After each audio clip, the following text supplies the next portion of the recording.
Hi, welcome to Hollywood. This is Josh. And my name's Carter. Thank you all for joining us again. How you doing, Josh?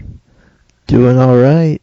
Oh, Our movie today, our topic, is Star Trek Nemesis, the final movie of the original Star Trek continuity. well, when we're speaking about that continuity, we're talking next generation continuity. And basically, it came out in 2002. It's the only Star Trek movie to lose money domestically.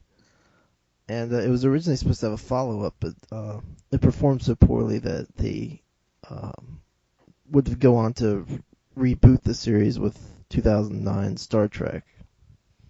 And let's give a quick history recap of the movies. The reason Next Generation was canceled off of TV, and this is the worst reason I've ever heard when it comes to from movie to TV adaptation, was because it was so popular at the time, and the ratings were very, very good, that they decided to cancel it so they could go on and capitalize on that by making the movies.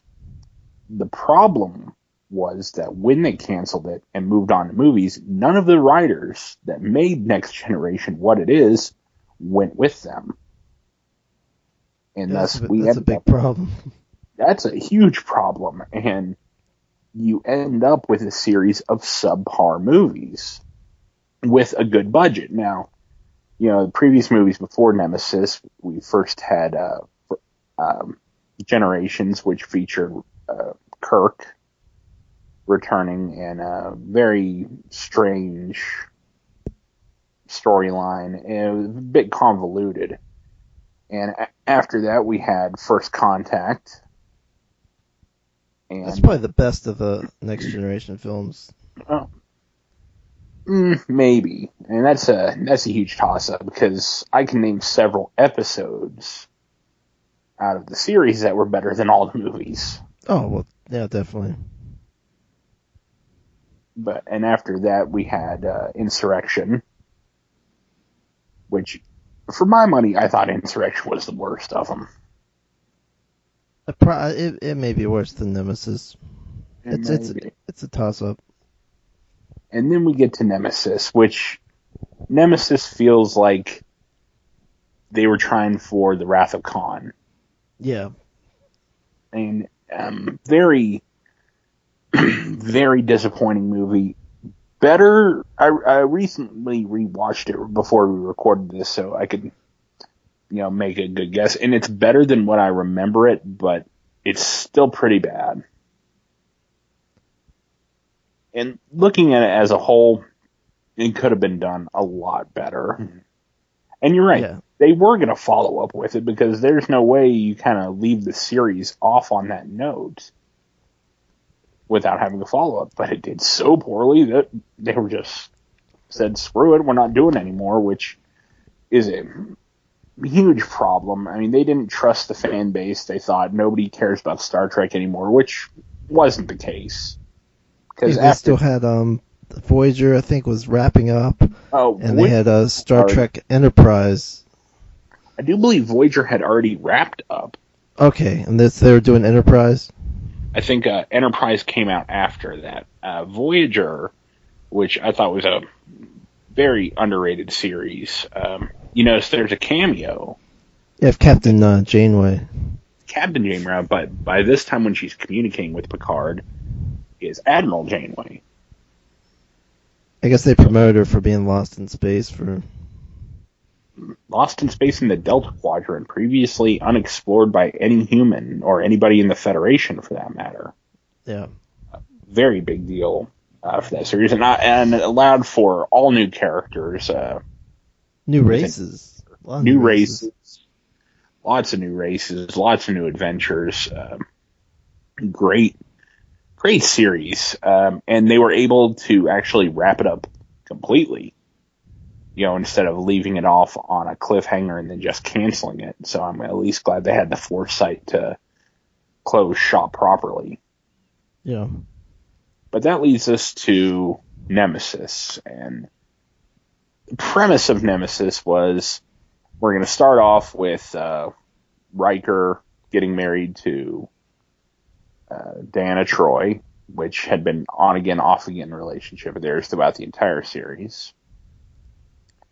And they have their Federation wedding, which here's the interesting part about that whole scene that I noticed.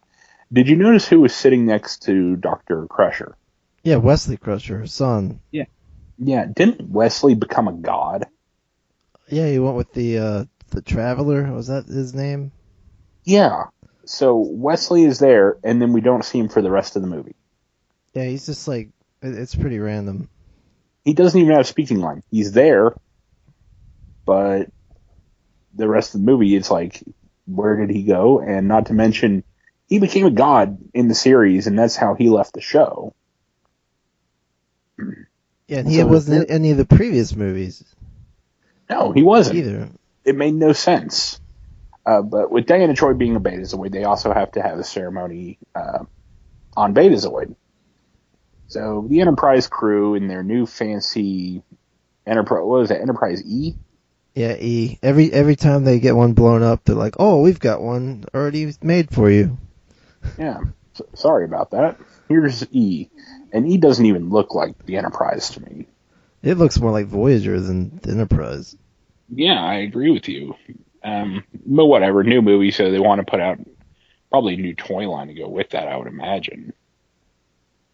But they move on, and they're getting this. At first, they find a weird signal coming from a not so advanced planet right off the border of the neutral zone in front of Vulcan. I'm sorry, not Vulcan. Romulus. So they head towards that signal, and lo and behold, it is the first creation of Dr. Sung. Dr. Sung was the creator of Data. So it was pretty much Data's alpha project, more or less. Basically a disheveled version that's not fully continent of his surroundings. And the name, oh Lord, they named it B4. Yeah, B4, which... God bless. The B4, like C-3PO, or it said the things. B, and then the number 4. Yeah. Oh, God. Which... And during this time, there has been a coup on Romulus. The entire Senate was wiped out with some sort of dirty nuke, almost. It's like a biological weapon. Yeah, so the entire Senate just gets evaporated in a very disturbing kind of scene, too, because it just deteriorates them into gravel, more or less. Yeah, it looks like it maybe evaporated all their body moisture. I guess. Very, very strange beginning. But they pick up B4, and Admiral Janeway gets a hold of Picard, and they're like, we've got a message from Romulus. They want to talk. And for those that don't know, the Romulans have been at odds with the Federation since the start of Next Generation, where it was their version of the Klingons. You know, the Klingons were always at odds with the Federation during Kirk's years. And even the Romulans were even on the original series, right? I believe they were, but they weren't a really strong presence. That they came into their own more so in the Next Generation then. Yeah, because by the time Next Generation rolls around, the Klingons get along with the Federation now. In fact, Lieutenant Worf is part of the Federation. Yeah, that's a big part. That's pretty much Star Trek 6, The Undiscovered Country, is pretty much how things settle between the Federation and the Klingons. Yeah, which was about time, and I think Undiscovered Country was more or less their shout-out to, oh, well, the United States has ended their beef with Russia, so we better end our beef with the Klingons. Yeah. But we get to that point, so they answer the call, and they beam aboard the incredibly heavily armed carrier vessel that summoned them. And turns out there was a coup, and it was a kind of a split race off of the Romulans that had taken over, and they they were native to the planet right beside Romulus that doesn't turn, so they lived on the dark side of the planet. They look sort of like bat people. Yeah. Kind of close to, if you've seen like Nosferatu, the original vampire movie, they sort of look like that. A bit. Yeah, it's like vampire Romulans almost, without the blood-sucking or sparkliness. They don't shine in sunlight. They hate sunlight. But lo and behold, they find out that the head of all of this is the clone. And not just any clone, it's Picard's clone. And what are the odds that Picard's clone and then Picard would be the one to show up? Yeah, that was heavily on. I mean, Picard just got the message because he happened to be on the... the 1,000 Star Trek or Starfleet ships. Mm-hmm. He was just fortunate enough to be the closest. Right, and the reason they were there was because they intercepted the signal, because they happened to be near it. Any Federation ship at any time could have gotten that signal. But it turns out Picard's clone was a discarded Romulan subplot where they were going to clone Picard to try to take him over, but they discarded the whole process and threw the poor clone as a young boy into the mining pits of the Forgotten World on the dark side. But certain bat people decided, hey, maybe we can use this kid. So they raise him up to be a warrior and be strong and help take over. It might be kind of like Bane's origin later on in Dark Knight Rises. Yeah. Without the cloning part, but the rest of the... Yeah, raised story. In a fight pit, basically. And Diet Pepsi. So we get to that point, and Picard's thrown for a loop. He's like, oh, my clone, how am I supposed to go to war against myself? And basically the movie just lulls after this point. Really lulls.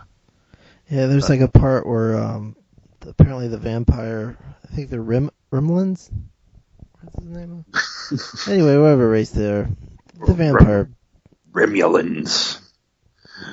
They, like, Donna Troy is getting it on with her husband. And yes. Then, like, the bat people have, like, psychic powers. Yeah, which kind of come out of left field because they don't explain it. It's just kind of like, all of a sudden, hey, we forgot to mention these guys have psychic powers. And I don't think they really used them again. No, well, they use them at the end. Oh, well, yeah. Oh, well, she kind of reversed it. Yeah, she entered their minds because she's a Betazoid. But that was just strange. It was, and it was like a rape, like a Star Trek rape. Yeah, it was pretty much a rape scene, and that's how Marina Sirtis, to all her credit, played it out as a rape scene. And I'm guessing she learned that from the porn that she did. By the way, if anybody is listening to this and has a copy of that porn, please post that somewhere. It is an urban legend. You need to watch it for research, right? I do need to watch that for research. It is an urban legend that Marina Sirtis did a porn before being cast on Star Trek The Next Generation. It has never been proven, as it's a huge urban legend, but it's been around since I was a kid, and I need to see this for purely scientific reasons. But we get to after the rape scene, and they figure out, oh no, they are actually going to go after Earth, and not just try to beat the Federation, but to annihilate Earth, because Picard's clone is mad at everyone, and so is the Bat people. They're mad at everyone too. Remans, that's what they're called. I looked it up. Remans? Remans? R-E-M-A-N. Like gremlins.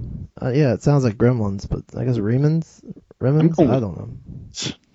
They look like bat people.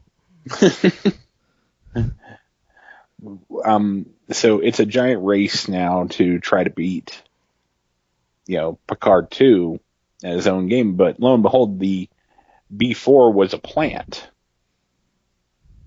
They had sent him to that planet so somebody would pick up the signal and come to it. Hopefully Picard. I guess. They anticipated Picard being there. They read ahead on the script. Yeah. And they decided they need to chase after him, and the leftovers from the Romulan government who allowed for the Senate to be destroyed realized they've made a huge error. And this kid and these bat people are nuts. So they're going to go after them, but oh no, Picard gets kidnapped all of a sudden. So they beam Data over to the ship to rescue him, posing as B4. And Data gets a Vulcan death grip on a guard, knocks him out, and rescues Picard. And here's one of the big plot holes. Data opens the port. He said, they sent me the automatic teleporter. And he's like, we only have one. It's like is there like a budget? Like, we only got budget for one. Two? And the thing was the size of a thumbnail. You couldn't pack two? Yeah, I thought that's the exact same thing. You've got two, you have two staff over there. Right. And you're just like, screw it, one's good enough. Yeah, they pack one, so Picard and Data both have to find a way out because Picard will not leave a man behind. And that's pure Jean-Luc. I mean, there's no way he would do that. Any good commander wouldn't leave his man behind like that. Just take the teleporter and be like, all right, peace, and see you on the other side. So they escape the ship.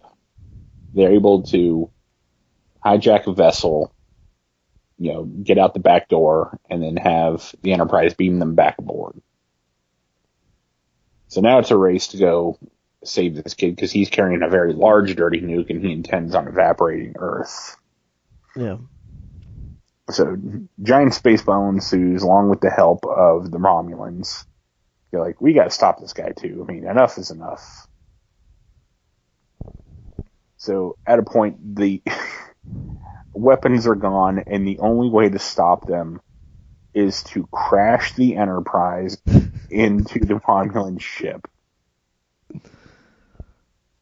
And literally, nobody had shields left. They're just like, screw it, we're just going to crash our spaceship into there. We've got an Enterprise F waiting on us. So they crash them in, destroying a good front part of the hull on both ships.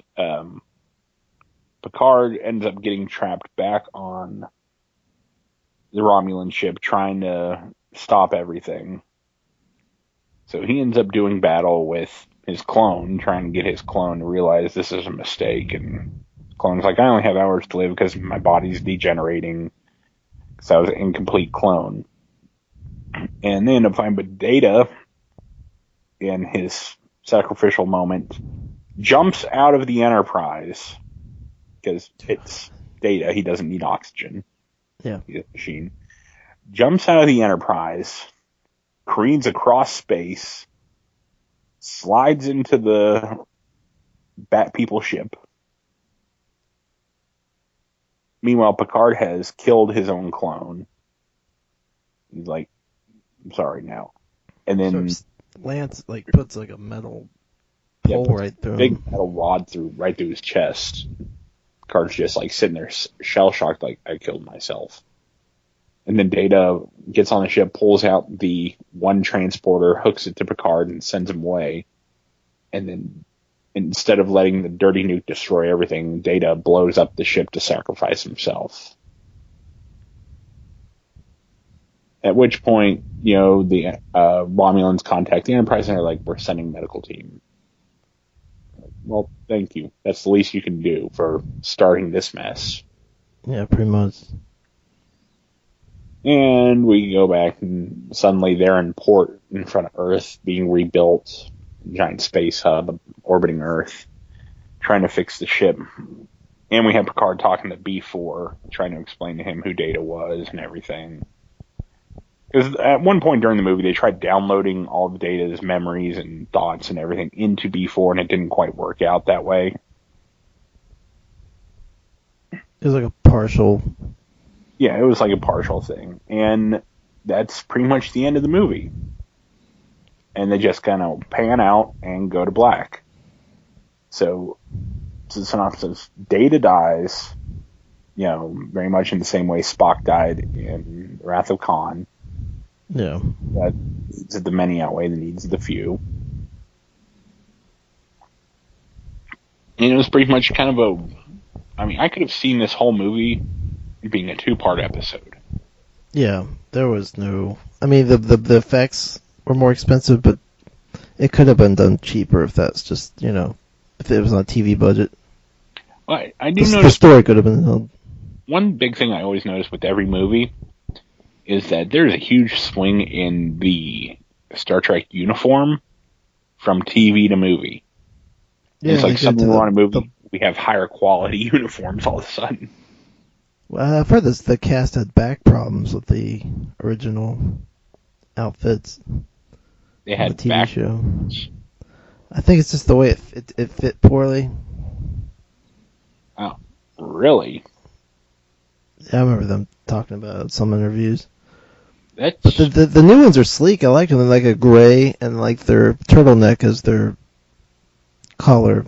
Yeah, and it's kind of like a 3-piece outfit almost, much like our modern inclination of the 3-piece dress out uniform that the military wears now. And looking at this, Marina Sirtis never needed to change her uniform. Yeah. She was wearing just one giant unitard. With the V cut to show off her assets. Yeah, well, the V cut on both sides. It was like, how is this? Why? And no one else on the ship had. It's like the counselor's uniform. I have to wear a unitard. Do you imagine the ships with male counselors? Like they got to wear the same thing. There'd be a lot of mammal toe. A lot of mammal toe if that were the case. Thank God that never happened. Like, because it's not just females, because all the other females are in the same uniform, Yeah, Crusher, random ensign, red shirt. Yeah. Whomever. So, Josh, what would you have done differently with this? Well, let's go. Is there anything you liked about Nemesis? First? It wasn't horrible. I mean, I have seen some horrible movies, so it wasn't horrible. Other than that, really, no. I thought the effects were good. They gave him a good budget. But other than that, no. Just I'm with you. The effects, and then that cast is great. They have a good chemistry, but that would be the same in any story they did. Yeah, I mean, their acting is going to be top notch no matter what, because they are who they are. They know that role inside and out, all of them. And to this day, they're still very close with each other. I mean, they respected each other as actors, but also as friends. And there was never an instance where I felt like any of them tried to phone it in. Yeah. Especially Patrick Stewart. I mean, he's an English-trained actor. They take their jobs very seriously. Those are the guys that made modern acting. Yeah, I'm with you. Pretty much, the story just felt like a waste. Yeah. Especially since it was the last one. I know they didn't know it was the last one going into it, but they called it in on the story. They did, and the next one would have been the search for Data. Yeah. So I was trying to think how I would have done it. First of all, I wouldn't have done that story at all. So my Star Trek, was it 10, would have been something completely, it would be a different story. I was trying to think of what could I do. I tried to tie it into more like the TV show. So I was thinking, we could do Q, but that's kind of a hard story to do a movie about. The Ferengi aren't really... They're more of a joke villain, wouldn't you say? Yeah, the Ferengi are an incredibly racist joke villain. Yeah, it's sort of like a caricature of Jews, right? Yeah, it's pretty much it's a very anti-Semitic character, and I'm really not sure how they didn't get a ton of hate mail on that. But Frank, you are not a good villain. I would have personally liked to have seen a movie involving the Continuum and the Q. Mm-hmm. They did a little something with it during Voyager in the storyline I'm trying to think of, but looking at it, I would have liked to have seen Civil War within the Continuum. That'd be interesting. Yeah, and they did a Civil War storyline with the Continuum in Voyager, but of course it was on Voyager budget. Yeah. So wasn't all that great. And to explain the Continuum to humans, they always have to give them some sort of representation, so humans can actually understand that. But I would have liked to have seen what the Continuum actually was, and not have anyone understand, like just something mind-boggling. Yeah. What I would have done, I like the idea it started out with the wedding, because I think for the characters it's important development for Troy and Riker. I like them getting married. I didn't, and I'm going to say why. Because I always thought that Troy and Worf were a better match. Because you got to remember, during the series, it was kind of like a competition between Worf and Riker as who's going to end up with Troy. Yeah, because she had a relationship with Worf towards the end of the series, right? Yeah, and I'm pretty sure anybody listening to this can write in and correct me if I'm wrong, but I'm pretty sure in the last episode that we see in the end, like, them holding hands and Picard being all happy about it because he knows they're going to get married. And they even touched on that, the animosity, when they jumped to the future in the last episode of the series, the animosity between Riker and Worf because of Troy. I always thought Troy was going to end up with Worf. I thought it was cute between the two of them. They made such an odd couple, but they worked so well because she was so in touch with her emotions, and Klingons only have one emotion, and that's rage. Yeah. I think it's the movies they went more with Riker, Troy. I think especially First Contact, they've sort of reestablished the relationship. I think they did a bigger thing with it in Insurrection, because during Insurrection they went to the whole time was kind of reversing on them, making them a little bit younger. Yeah. And I've kind of noticed that, like, during the series, like, Crusher and Troy kept looking younger. Yeah, they definitely. I mean, of the cast of even the Nemesis, they looked younger than their. They didn't age much, and I noticed LaForge, LeVar Burton, they looked younger than the rest of the cast. Except for Patrick Stewart, who we touched on this during X3, does not age. Ageless. The man was born as a 40-year-old bald man, and that is how he has continued his entire life, drinking hot Earl Grey tea and being awesome. Exactly. So I thought of the idea starting out with the wedding, which I guess you're not a fan of, but not a fan.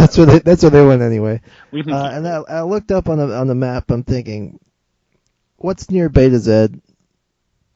Because as you look at the Star Trek continuity map, Beta Z and Romulus are nowhere near each other.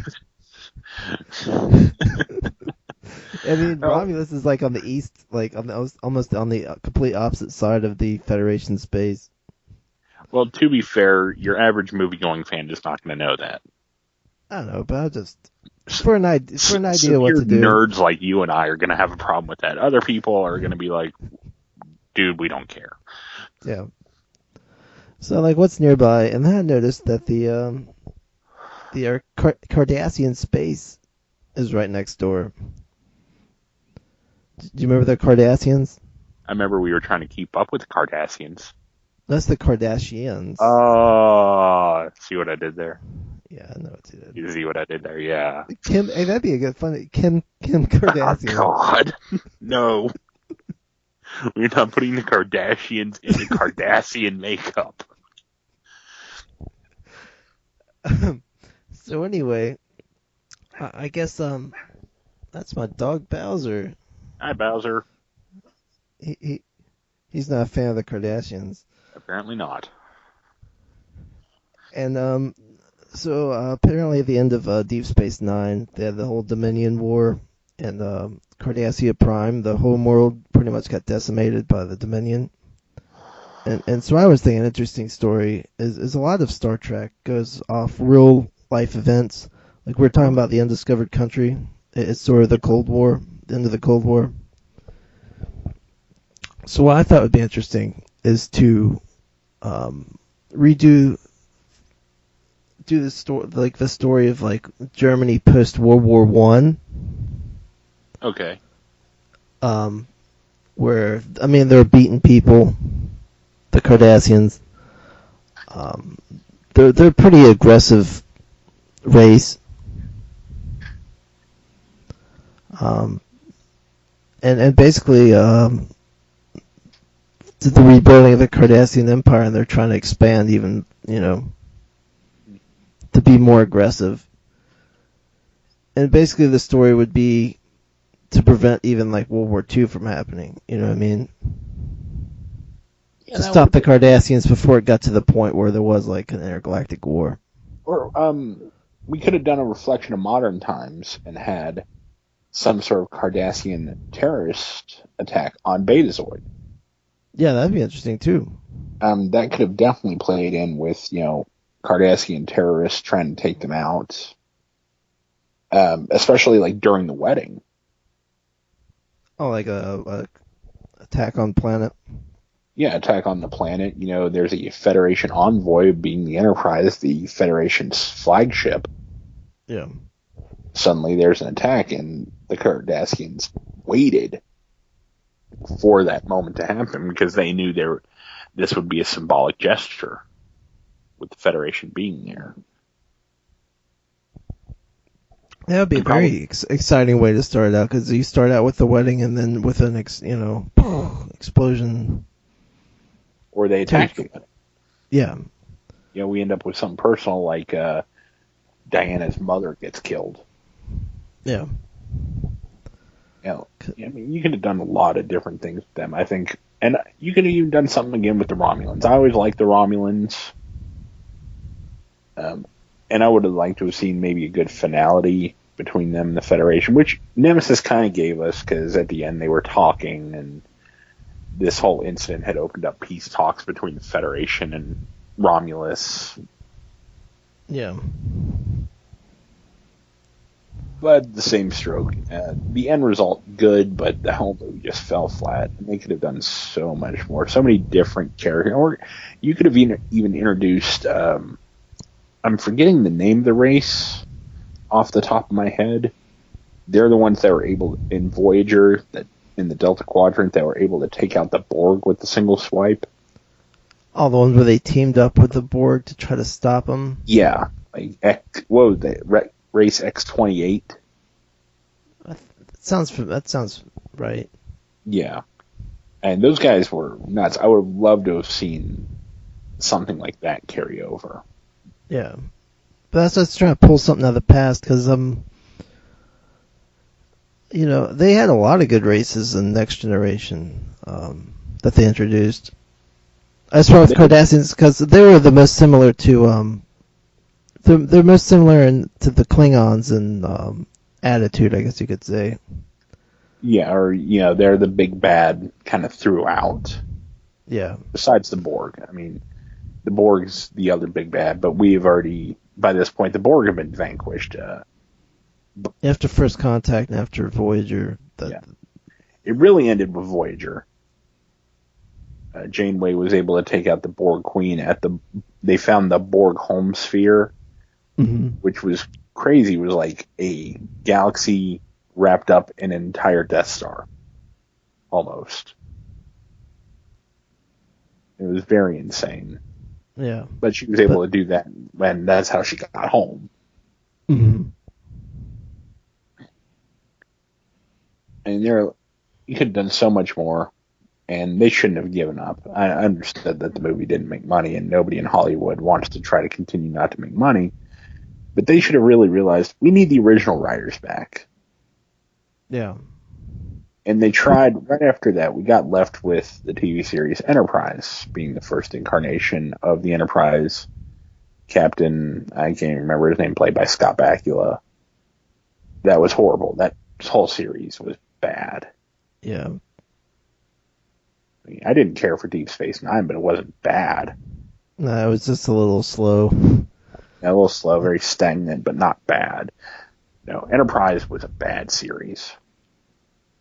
And I'm just glad that somebody had the foresight in Hollywood to go, okay, that series has ended, but it's still salvageable. Let's make a movie and give it to a director who's passionate about it. Yeah, this movie, they never really explained why Data did not feel emotions anymore. I'm pretty sure that his encounter with the Borg Queen during First Contact eliminated his emotion chip. But why couldn't they have replicated another one? I don't know. I mean, there were a lot of plot holes throughout that entire movie. The whole I only have one transporter thing, just a lot of plot holes. You know, a lot of things that could have been easily taken care of. God only knows why they thought any of it was a good idea. Yeah. But this movie, I agree with you, they should have went and made one more. If you look at Star Trek V, Final Frontier, do you remember that one? The one that William Shatner directed? Refresh my memory, what happened in the Final Frontier? The one where it's like Spock's brother, and they're going to find God, and God tries to take over the Enterprise, and Kirk's like, what does God need with the starship? Yeah, that was bad. But it was bad. They knew it was bad, so then they wanted to say goodbye with 6, and I really liked Undiscovered Country. Undiscovered Country wasn't bad. Which one had the whales? Was that 6? That was 4. That was 4. 6 was the one where they had the Klingons killed at the beginning. It looked like Pepto-Bismol floating through the air. Yeah.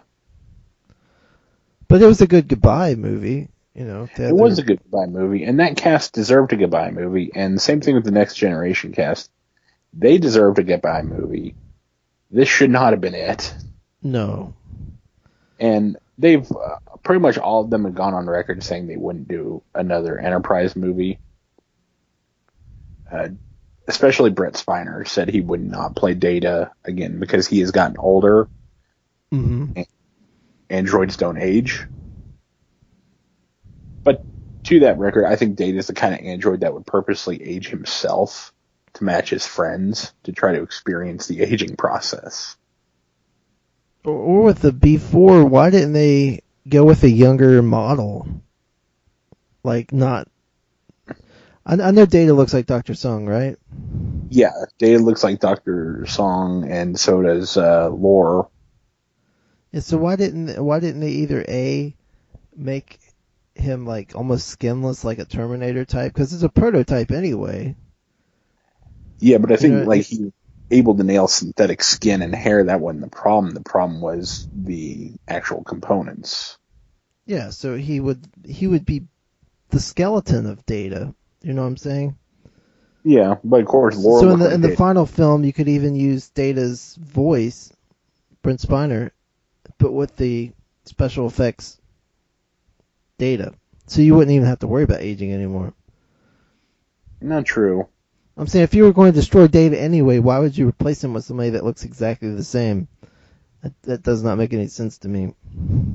I agree with you, but unfortunately we're not going to get another Next Generation movie because the series has been rebooted and the universe is completely different now. Because we're going back another 100 years from where Next Generation is back to Kirk. The best thing I think we could ever get would be perhaps like a video game where they just bring the actors back to do voices. That would be pretty cool, but in the same stretch, it just wouldn't be the same. I would still like for them to do one more goodbye movie, even if it was like a made-for-TV movie. Yeah, I just don't see. I think Paramount is sticking with the reboot. Yeah, they're not going to bring the cast back. And if anybody's seen Jonathan Frakes lately, he is definitely not in Riker form. He would have to lose about 50 pounds. Or get a Kirk girdle. I don't refer to that as the Kirk girdle. I refer to that as the Captain Zach Brannigan girdle.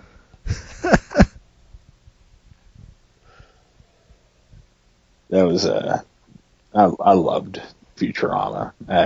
It's been canceled now for like the 5th or 6th time. It'll be back. I don't know. It was back this past Sunday on The Simpsons. On The Simpsons, it was indeed. And still a good episode. You know, Simpsons are still going strong. You know, not what they were, but still a good episode. Yeah. So do you like the Cardassians as a villain, or would you stick with Romulans? I mean, if we're gonna, I'm picturing it. If you do the terrorist attack, then I would go with the Cardassians. Because it doesn't seem the Romulans are more of a, I guess if you compare it to fantasy, they're more like the elves, sort of. They're kind of snobbish, wouldn't you say?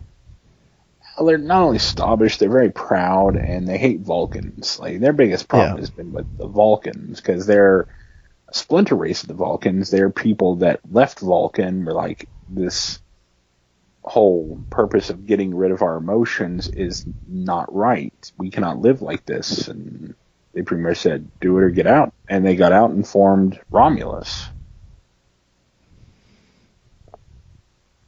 A very interesting dynamic between the two races, and you did need that finality to end their war with the Federation, because they've been at odds with the Federation since I think the 2nd or 3rd season of Star Trek Next Generation. Yeah, they've it's sort of like the Earthlings or the humans are kind of stuck in between the fight between the Vulcans and Romulans. We're kind of like the third wheel. Yeah. So it was. I mean, you could have done that. I still would have liked to have seen Race X-28. Like Voyager. Yeah, but the Borg had already been decimated by that point. So, the Borg were always a race that I really enjoyed watching. I am glad they did get their own spotlight in First Contact. Yeah, and that needed to happen. The Borg were Picard's greatest enemy. Yeah, that's another thing I didn't like about Nemesis. It's like, we need a villain that connects with Picard. Okay, we'll just clone him. Yeah, it was so forced. It was very forced. In Star Trek 2, they had a history with Khan going back to the original series, so there was a reason for conflict there. Picard, yeah, he had the Borg. That's by far his thing, but they just tried to force it and let's make it personal.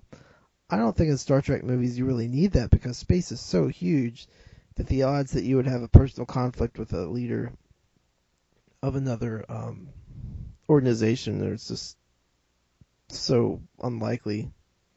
Well, they had a problem with a lot of the Romulans, because the Vulcans are part of Federation space, but also because of the stuff with Lieutenant Tasha Yar's daughter. Yeah. Who had moved up and started becoming a major presence within the Romulan hierarchy.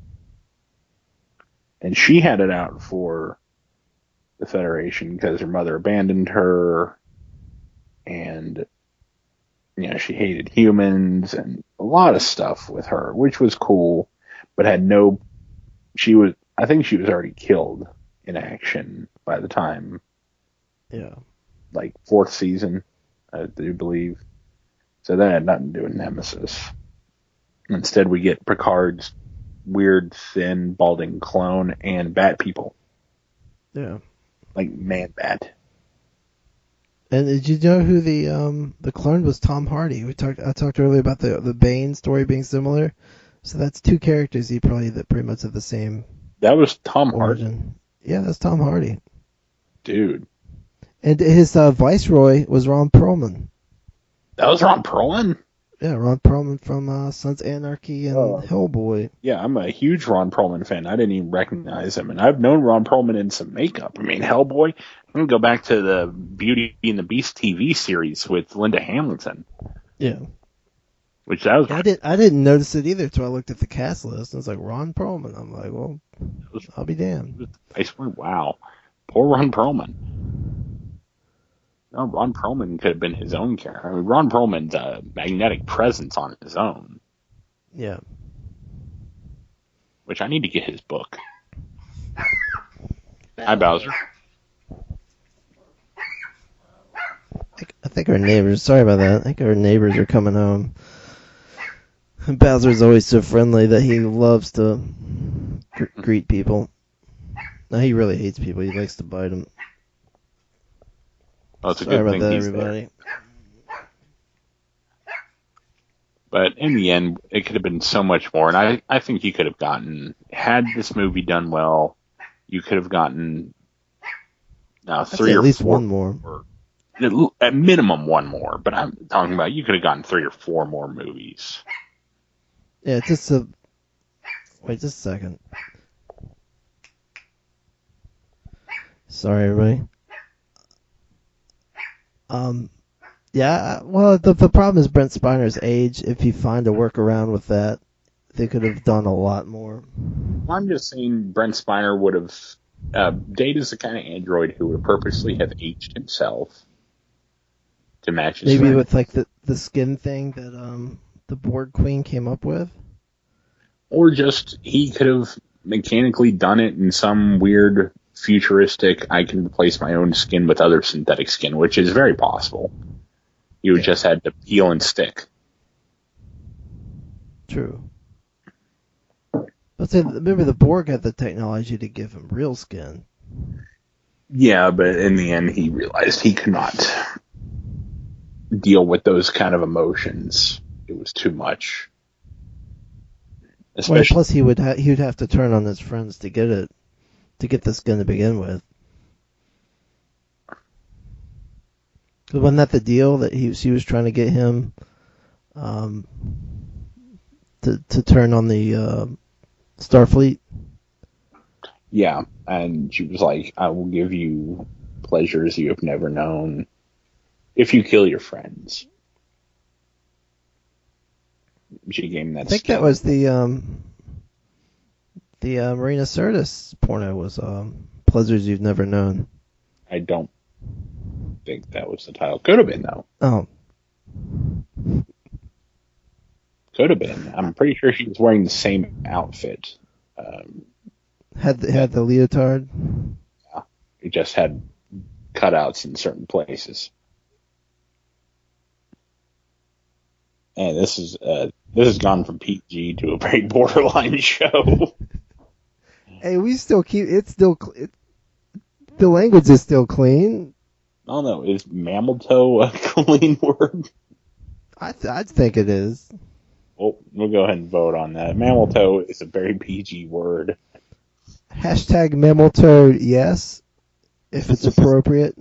Mammal toe no, if it's not. These are the issues that matter. Screw election day a few weeks ago. This is what matters.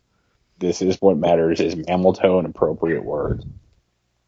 I think it is. Like, because kids wouldn't have no idea what you're talking about. Well, true. Well, that's all I've got from Nemesis. Josh, you want to add anything before we close this out? That's pretty much all that I have, too. I mean, it's like Star Trek. There's so many things you could do. Its universe is kind of so open that they really could have done anything, which is why Nemesis was so disappointing. So next time, I think we're doing... next time we have WWF Invasion for the fans of professional wrestling. Oh, yes, the angle that could have been the greatest thing ever to happen in professional wrestling that completely disappointed millions upon millions of fans. And the business has never been the same since, so we'll catch you next time. Remember, hashtag mammal toe yes or mammal toe no. It's the important issue of 2014. It is the important issue. Everybody, you have a safe night, and we will catch you next time. All right, take care, everybody. Good night.